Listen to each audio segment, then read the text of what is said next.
Turning to our other big story tonight, now Tropical Storm Debbie's push through Florida is coming to an end as the storm makes its way toward the east coast. Central Florida dodged a direct hit from that storm, but we still saw a lot of rain and some tornado warnings. Yes, we did. Heavy rain and strong winds caused some damage across our region. I want to kick our team coverage off tonight with Chief Meteorologist Tony Manolfi and First Warning Meteorologist Cam Tran, and you guys have been tracking this from the very beginning. Yes, and we saw quite a bit of rain with this, and now Debbie is moving away, but Tony, it's moving at a snail's pace, so that's why we're still seeing some impacts this evening. 6 miles an hour to the northeast. Yeah. That's going to bring serious flooding, guys, to Georgia and the Carolinas. So we'll be watching that. We're still getting a little bit of rain here, but let me show you what's going on with that 5 o'clock advisory right now.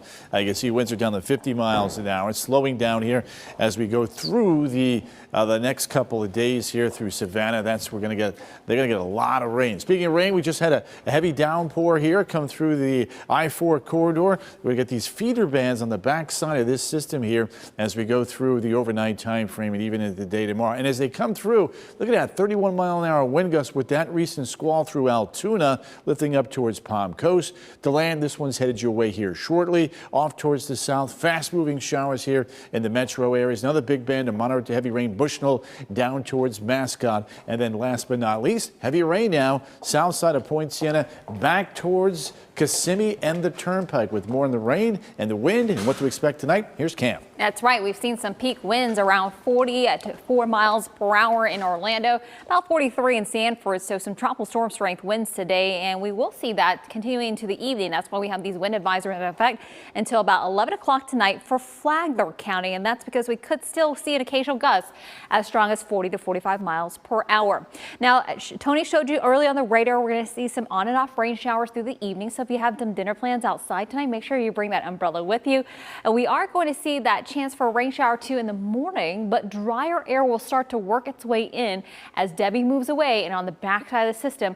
And like that, it will bring us more sunshine, lower rain chances, and also that humidity with Debbie is still going to stick around. We'll show you how long those rain chances will be on the lower side coming up next time when we see it in about 15 minutes. Thank you, Cam. Meantime, tonight in South Carolina, eyes are on the horizon in Charleston as Tropical Storm Debbie inches toward the east coast. That storm is expected to bring a large amount of rain to that city, potentially leading to historic flooding. Charleston officials have opened parking garages, giving people a free chance to move their cars to higher ground. More than 44,000 sandbags have also been given out. Now, the outer bands of Tropical Storm Debbie are already dropping heavy rain on the Georgia coast. In Savannah, a curfew has been issued ahead of the brunt of that storm. People in the area are being ordered to stay home from 10 tonight until 6 tomorrow morning. Vice President Kamala Harris postponed a visit to Savannah as well as the city braces for that storm and potential flooding.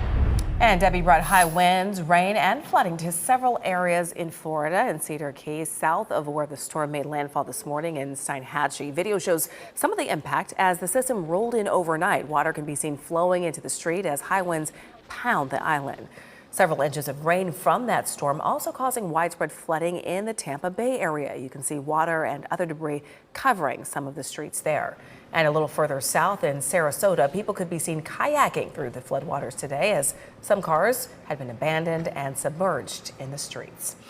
And in Brevard County, cleanup is now underway at a recreational vehicle park in Cocoa after strong winds damaged several campers and left one man injured last night. Sunrise Palms RV Park is near I-95 and West King Street.